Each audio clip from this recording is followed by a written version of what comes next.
Good evening. Oh,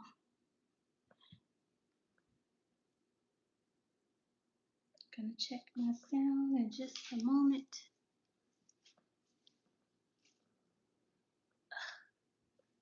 Blankets everywhere. Ugh. Um, Happy Tuesday.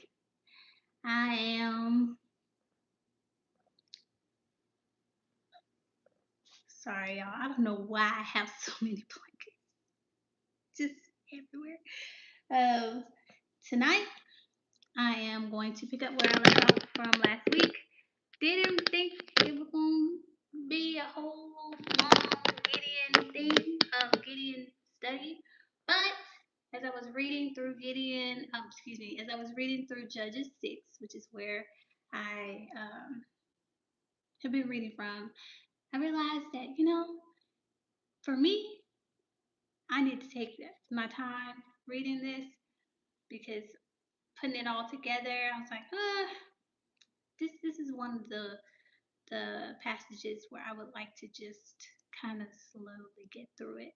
So that is what I'm doing, and I have an idea of where I'm going to stop off tonight, but we shall see.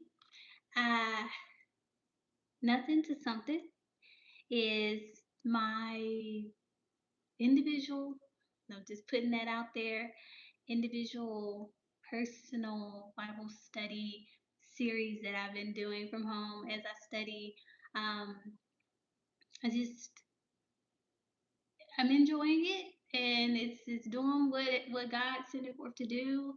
I'm being encouraged by the word, and I hope anyone who listens to this will also be encouraged and go back and read it and take some time and sit with the word and see what God says to you through these passages. So, just a brief recap.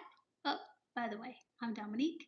Last week I started with Judges 6, and I started reading from verse 1 and I got to verse 24. And so tonight I'm picking up, and let me make sure my sound is okay before I get too deep into that. One moment, please. Let's see. I'm going to check it out. Okay, yeah. I think my angle was a little different last time. It was. I'm still playing around with YouTube, and really my location in my apartment. So just getting a feel for where I'm gonna land my spot once I start really. This is the garden hose nozzle doing this more. 3 years building because every pressure wash. So last week, Gideon 6. I'm Gideon 6. Judges 6 from the Nothing to Something series. Hello. I had a few takeaways and just a brief recap of what we read or I read. So in Judges, pretty much the book of Judges is just the stories of the people that God sent to save the Israelites. And so in this time, this is after Joshua led the people and he went on to glory. And after that time, the Israelites, well, the children, the descendants of the Israelites at this point, they started worshiping the other gods and doing everything that God told them not to do. And when they did that, when they would do that, then they would get into trouble because God would give them over to whoever. And then they would cry out to God for help, and then God would send a judge to help them to save them. And similarly, in Judges 6, Gideon is the judge that God sent, because at this time, the Israelites, God handed them over to the Midianites, the Amalekites, and some other folks, handing them over for 7 years because they were worshiping Baal and doing all these other things against God. They cried out to the Lord. The Lord sent a prophet first to remind them, like I told y'all, to obey me. I brought y'all out of Egypt, and you guys did not listen to me. But in God's great mercy, he then appeared, an angel of the Lord appeared to Gideon, and Gideon is being chosen by God to be the next judge who will go out and save the Israelites and lead them into victory against the Midianites and Amalekites and the other folks from the Far East. That's what my Bible says. So I'm reading from the New Century Version. And last week, I had a few takeaways, y'all. I think the biggest one that I left off on was just that nothing to something. Gideon, when the Lord told Gideon to go out, and he said, I'm sending you. And actually, let me read it here. In verse 14 of Judges 6, it says, the Lord turned to Gideon and said, go with your strength and save Israel from the Midianites. I am the one who is sending you. Prior to that, to give a little bit more context, in verse 13, really starting from verse 11 through 13, Gideon is sitting in a the wine press. Sorry, y'all. Forgive me. He's sitting in a wine press, separating the wheat from the chaff. He's doing this because the Midianites were so cruel to the Israelites during that time. They were taking everything that the Israelites had. Every time the Israelites would plant their crops, they would come in droves, and take everything, destroy everything. They took all their sheep, cattle, everything that they had. They were just the Israelites were going through it, and they were hiding out away from the Midianites and the Amalekites. And so at this point in Judges 6, verse 11 through 14, Gideon, we just know him as Gideon at this point. He's for lack of better terms, he's nobody special. He's special to God. But we don't see him anywhere else in the Bible up until this point that I know of. And so get here, and Gideon's just in the wine press doing his thing, hiding out. He's hiding out from them because he doesn't want them to take the wheat that he has left, or that he has.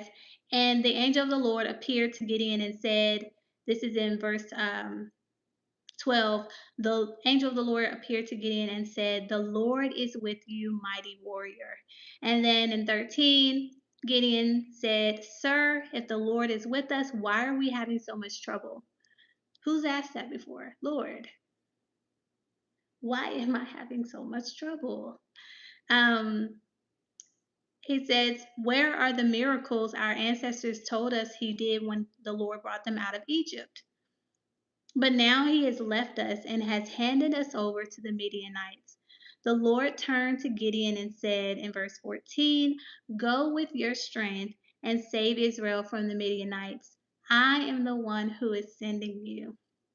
I am is sending him. Gideon wasn't feeling hopeful at this point. Um, wasn't feeling really encouraged, wondering why you calling me warrior and what are you talking about? The Lord is with me, because the way where I'm sitting from my vantage point, I don't see how he is, because we're going through it. We've been going through it. And so in verse 15, Gideon answered, Lord, how can I save Israel?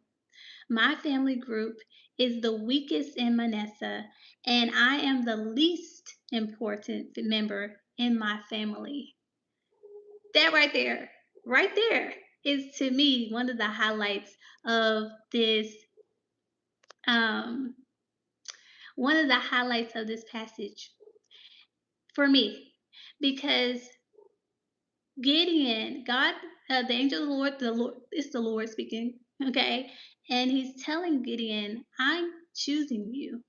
I am selecting you, the Lord.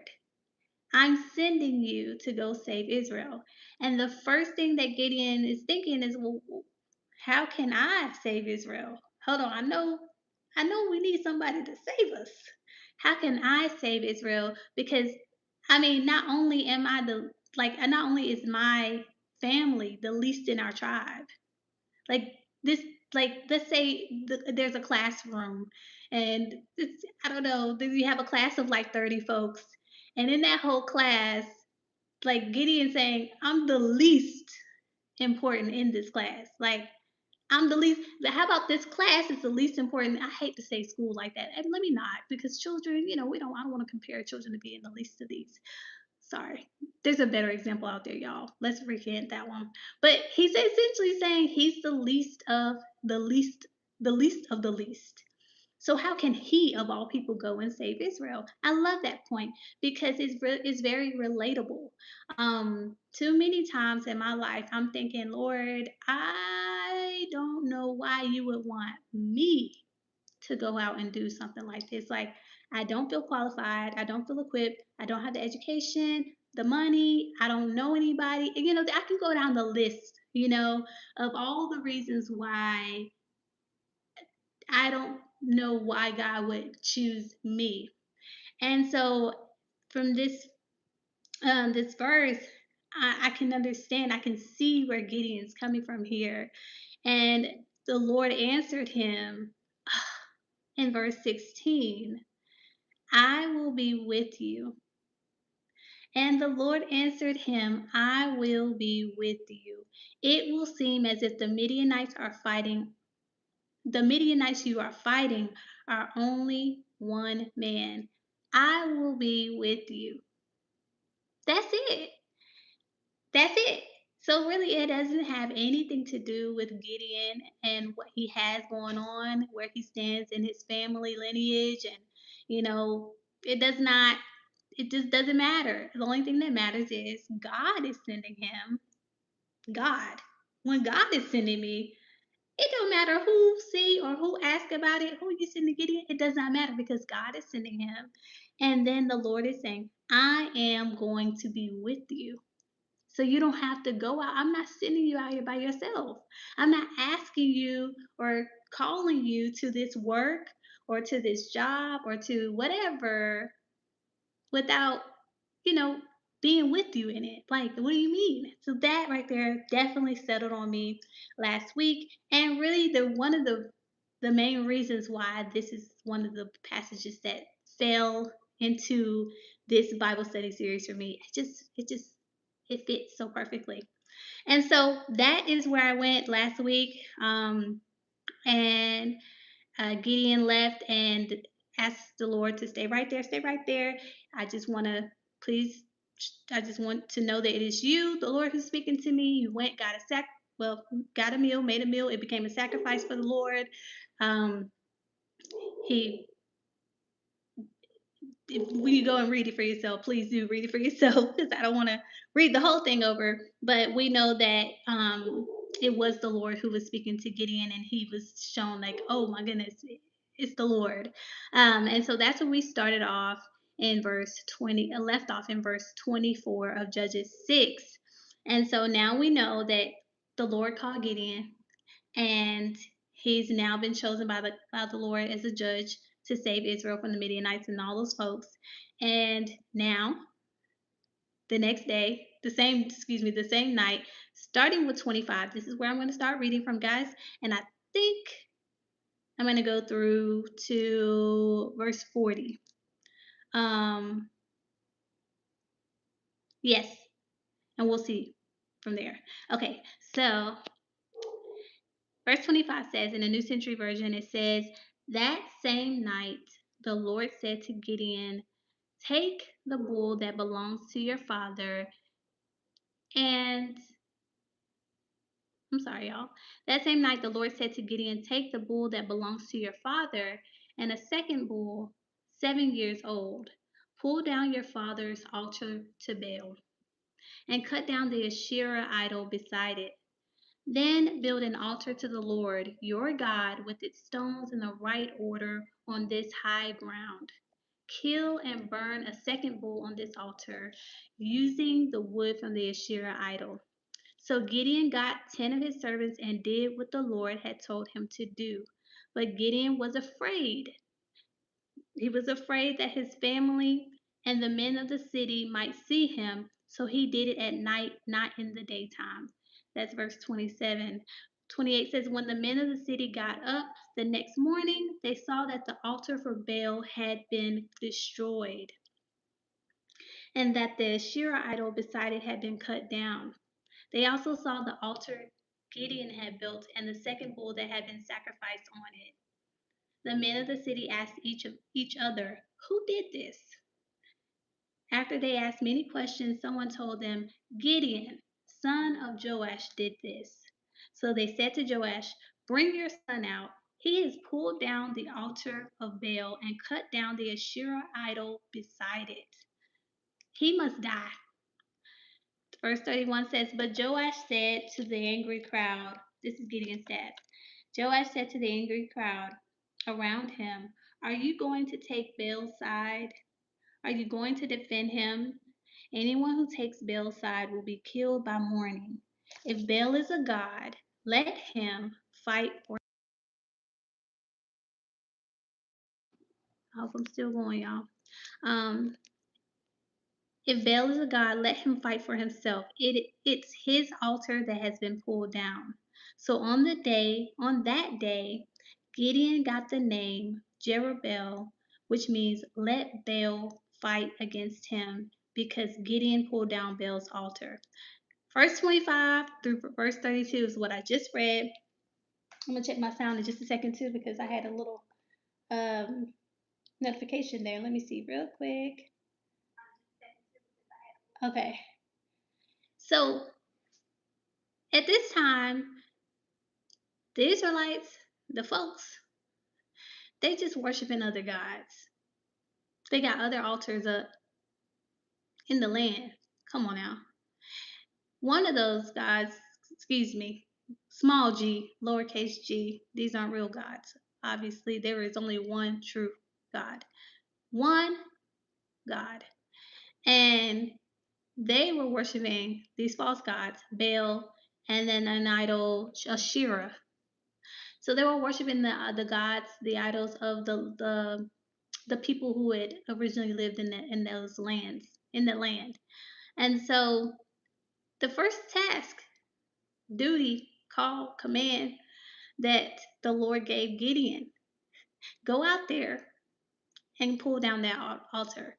Go out there and take your father's, cut down the altar, pull down the altar to Baal, and cut down the Asherah idol beside it.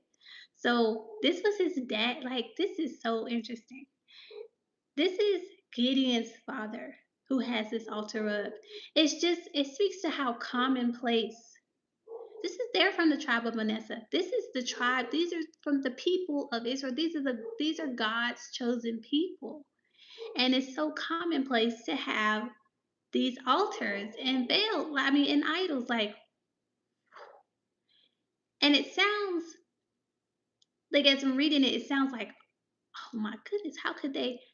But even today, like, it may not be an actual physical idol, but there are other idols here today, a bunch of them that we don't put in place that they should not be in. And so, anywho, Gideon is tasked with going ahead and tearing down those idols of his father's idols, and the altars. And so the part that I settled on here was that Gideon was afraid. It says in verse 27, it says, so Gideon got 10 of his servants and did what the Lord had told him to do. But Gideon was afraid that his family and the men of the city might see him, so he did it at night, not in the daytime. So everybody was probably worshiping him. Everybody in the family, everybody in the city, maybe not everybody. Seems like Gideon probably was one of the few who weren't, but he was afraid. But he still did what God asked him to do. That settled on me. Settled, and it will settle, it will continue to settle. Gideon, the least in his the tribe, the least of the tribes of Manasseh, the least in his family, however you want to call it, but he had enough fear of the Lord, the way I'm taking it, y'all. Enough fear of his God, the one true real God, to go forth and do what he asked him to do, even if he was afraid of the people. Like, they might actually try to come after me, but I'm gonna do what God said. I'm just gonna do it at night.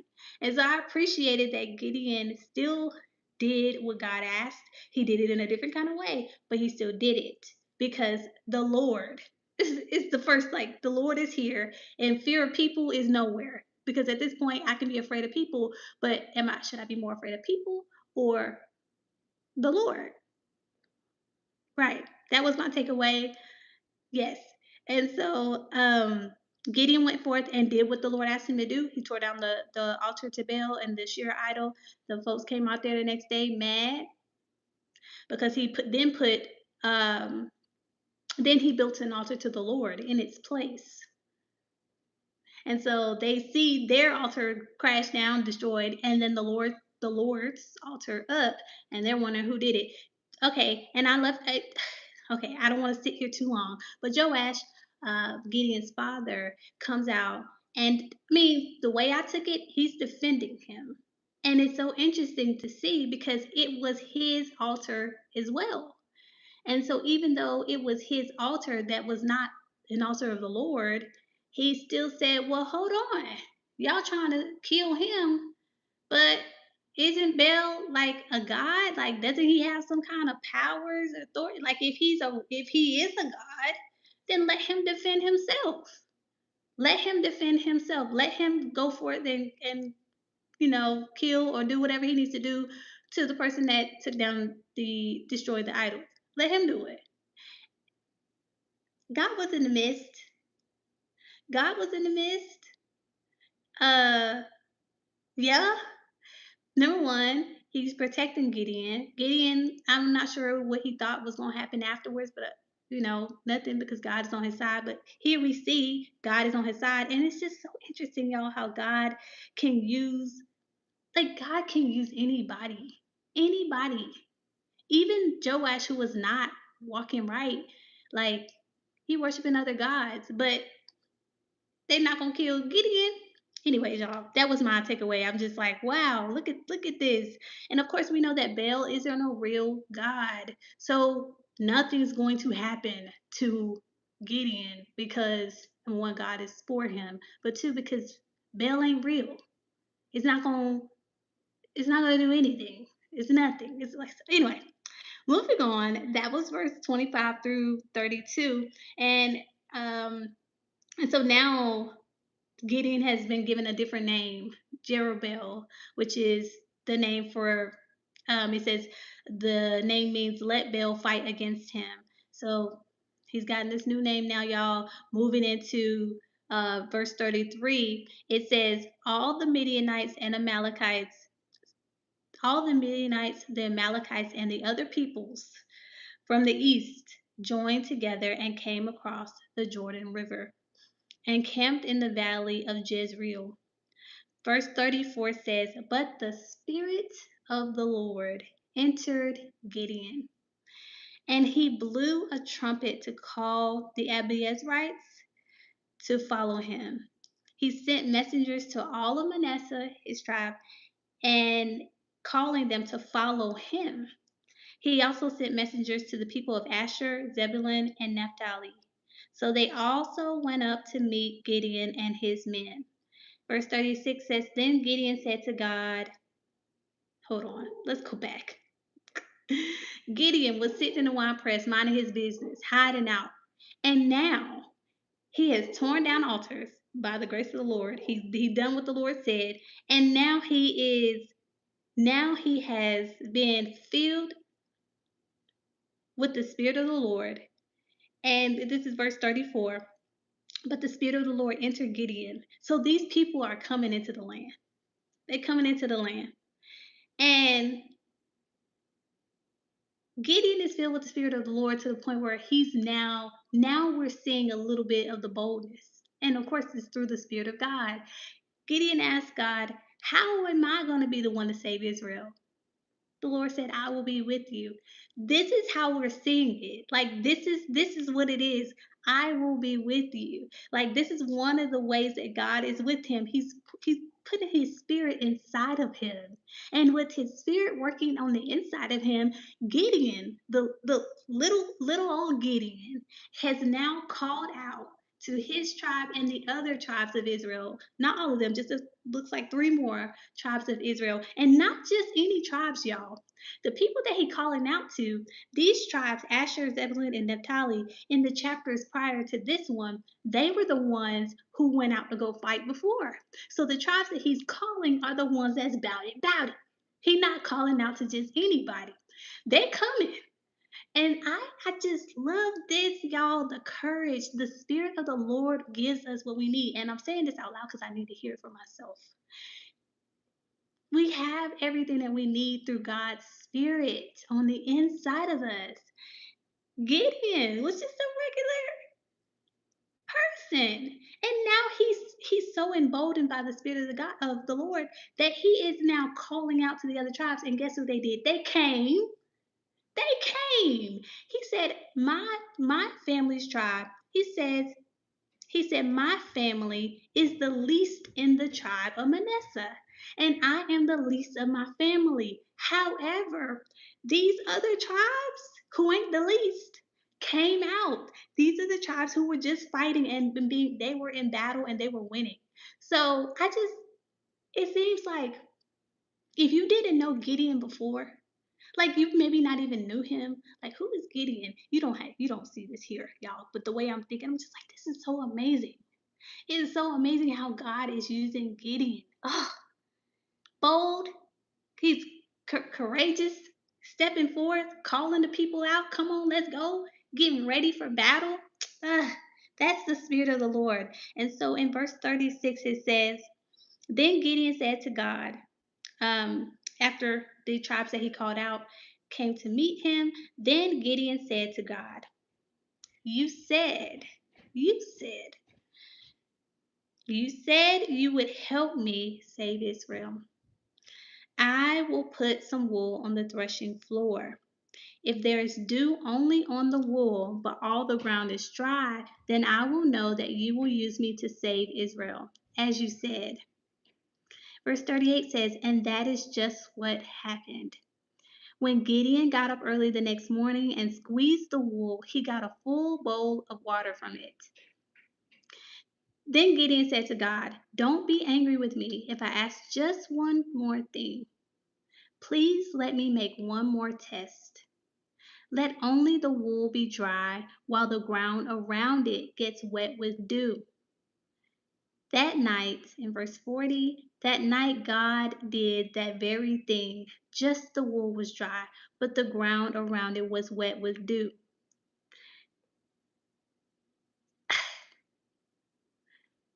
Y'all, Gideon, though filled with the Spirit of the Lord, he still wanted to be sure that God was going to do what he said. Gideon, my takeaway, Gideon knew that he needed God. It seems it it just to me indicates that Gideon knows I cannot go out here. I'm only going to be victorious here in battle if you do what you said, because I can't. That's how I take it off. That's not what was said here. To me, it's implied because Gideon asked God to show him. Okay, you said you were going to be with me. You said you were going to help me here.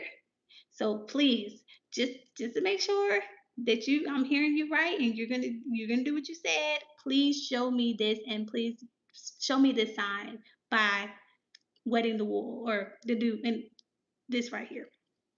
And God did it. God did it. Gideon asked for a sign and God showed him. And then again, okay, God, okay, I see the sign. Got it. Don't be mad. I'm just gonna ask one more thing. Like, can you just show me one more thing? It just seems like he just wants to be sure that he's sure that he's sure. Okay, before I go out here now, Lord, you said you were gonna be with me, right? You said you're gonna be with me? Okay, just show me one more thing. And so God did it. God did it again. It says that night, verse 40, God did that very thing. This what Gideon asked for, God gave him that sign. This, y'all, Gideon is so relatable. It, he he asked God. He just asked God, Lord, show me a sign, please. Like, help me. Please do it. Please let me see. I just want to make sure that you're gonna be with me. And God is so kind and patient here. Like, it just shows God's character for me. This is how I'm taking it, y'all. It just shows God's character, even though we don't have a direct quote from God here.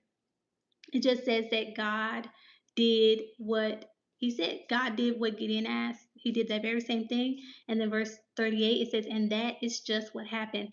God did it. He just did it. And it's so wonderful that we serve God. He's so kind and patient with us. Like, we could just ask him.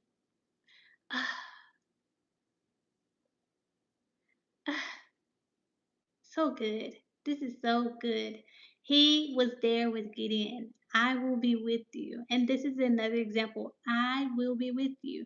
Even though Gideon had, some, I don't know if I should say doubts. But he did want to just say, okay, Lord, show me. And God did. Now let's move on. Love it. And from that point, in verse 40, we go into chapter 7. And I'm going to read, let me see the time here. I'm going to read verse 1 through, oh my gosh.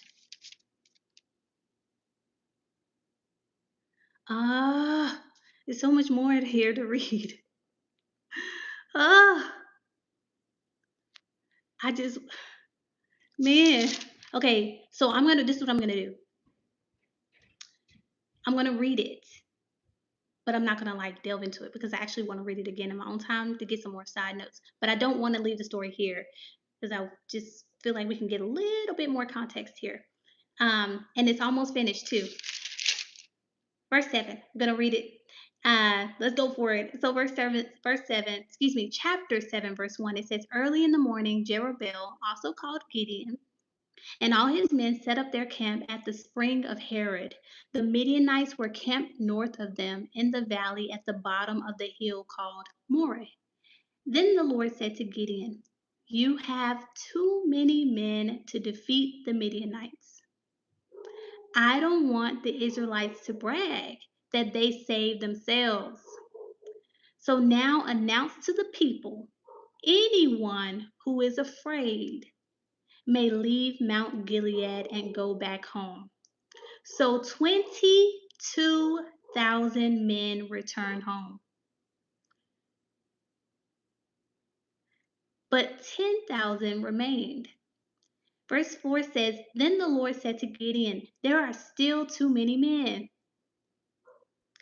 Take the men down to the water, and I will test them for you there. I will test them for you. God is doing it all for Gideon, y'all. I will test them for you there. If I say, this man will go with you, he will go. The Lord is speaking. But if I say that one will not go with you, he will not go. So pause real quick, y'all. Sorry, I'm gonna give you just a boom cat recap. So early the next morning, Gideon went on out there to set up their camp with all the men that he called. He blew the trumpet and called all those tribes to get ready. Let's get ready for battle. He called all those people. They came. And then the Lord spoke a word to Gideon and said, you got too many people.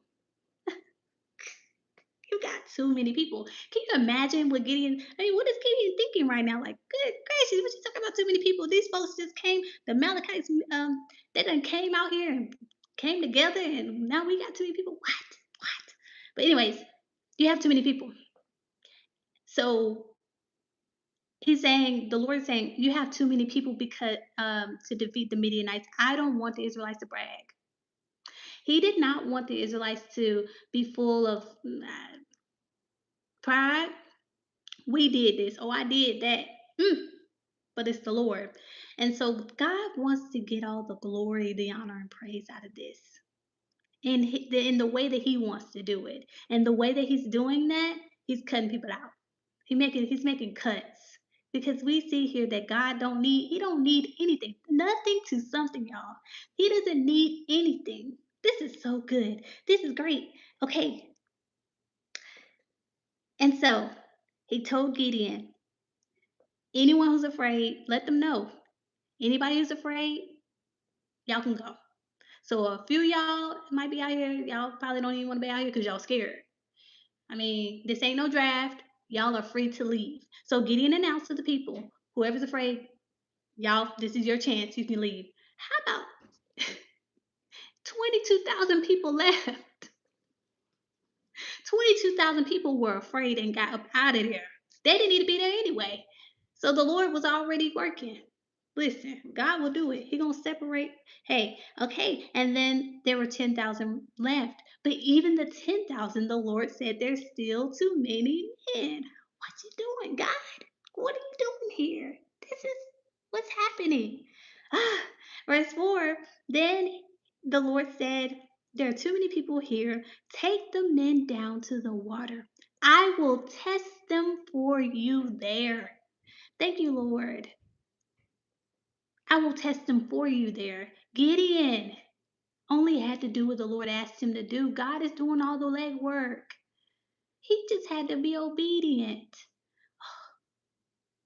Mm, mm. It says, if I say this man will go with you, he will go. But if I say that one will not go with you, he will not go. In verse 5, it says, so Gideon led the men down to the water.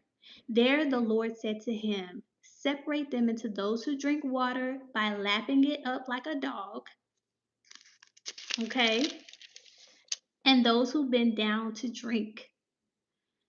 There were 300 men who used their hands to bring water to their mouths, lapping it as a dog does. All the rest got down on their knees to drink. Hold on. 10,000 men are left. The Lord is so good, y'all. His ways are higher than our ways. His thoughts are higher than our thoughts. Sidebar, side note. Sometimes I be trying to understand like how God's working. Like, what are you doing here? Like, I don't understand. What do you do? I just saw how you go. Stop. Pull it back. Cause look at how God's determining who's fitting for battle and who isn't. This is not human wisdom. This is wisdom of the Lord. He said the people, bring them out to the lake. Bring them out there. When the people go to get water, watch them. Gideon wouldn't have thought to do this on his own. That's why he got to let the Lord just do what God gonna do. Watch them. The people who are lapping up the water like a dog, they got the water, like they're going to the river or the lake or the water, wherever they went to. Let's see here. Yeah, they went to the water.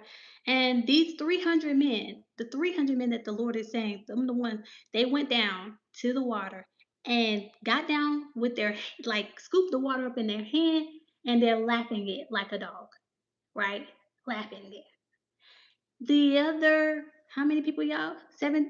What's 300? What's 10,000 minus 300? 16,700? Is that right? Nope. What did I say? 16,000? My goodness, 6,000.